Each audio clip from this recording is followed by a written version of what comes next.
I've seen way too many people say that Bleach falls off after Soul Society, and I can understand why you would say that. Me personally, I would vehemently disagree with that statement. Compared to Soul Society, I feel like the later arcs have a more concrete resolution. Ichigo's hollow powers in the Arrancar arc is the main focus of his development. Him learning how to control it, use the hollow mask, and not letting White take over is all part of his development.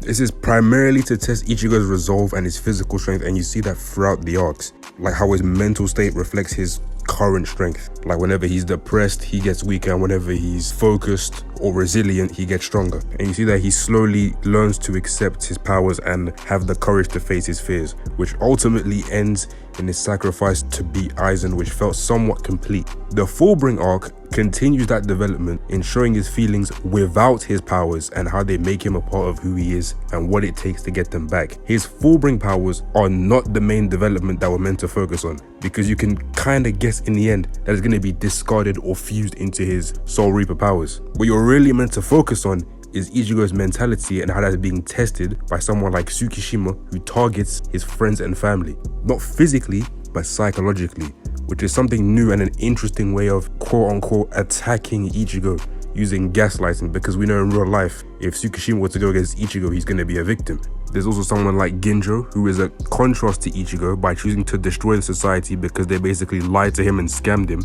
He's kind of an underrated villain because Ichigo could have thought the exact same thing as Ginjo, and that's why he doesn't blame him and he tries to understand him during their fight. But since Ginjo is out to harm Soul Society and Ichigo is protecting Soul Society, he unfortunately has to get packed. I feel like the antagonists are also more interesting. In Soul Society, someone like Byakuya, Kenpachi, Renji, they weren't really villains. They were just acting according to the rules of their own world. And that unfortunately included killing Rukia because she committed a crime. Since Ichigo is standing in the way of that, he's technically standing in the way of Soul Society, but they're not really like real villains. In reality, Aizen was plotting from behind the scenes, and while I think his reveal is great and his role as a villain in the later arc is amazing, his introduction in Soul Society is very short because he's revealed towards the end of the arc and it's mainly set up for the following arcs. Side rant, but Gin as a villain was also very off-putting to me because literally on my first watch, he felt so obviously and comically evil that I dead thought that it was a trick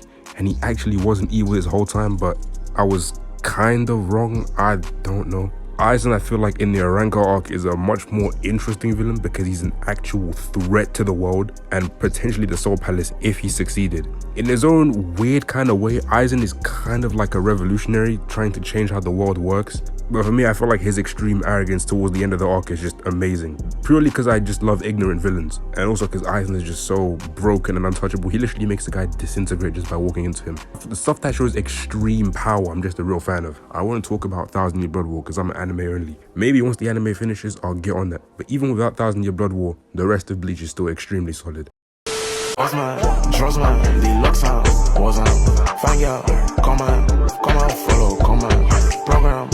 up, watch me running summer. Program, run up, watch me was on. I did crazy, you did crazy. Find guy on the way, it's insane.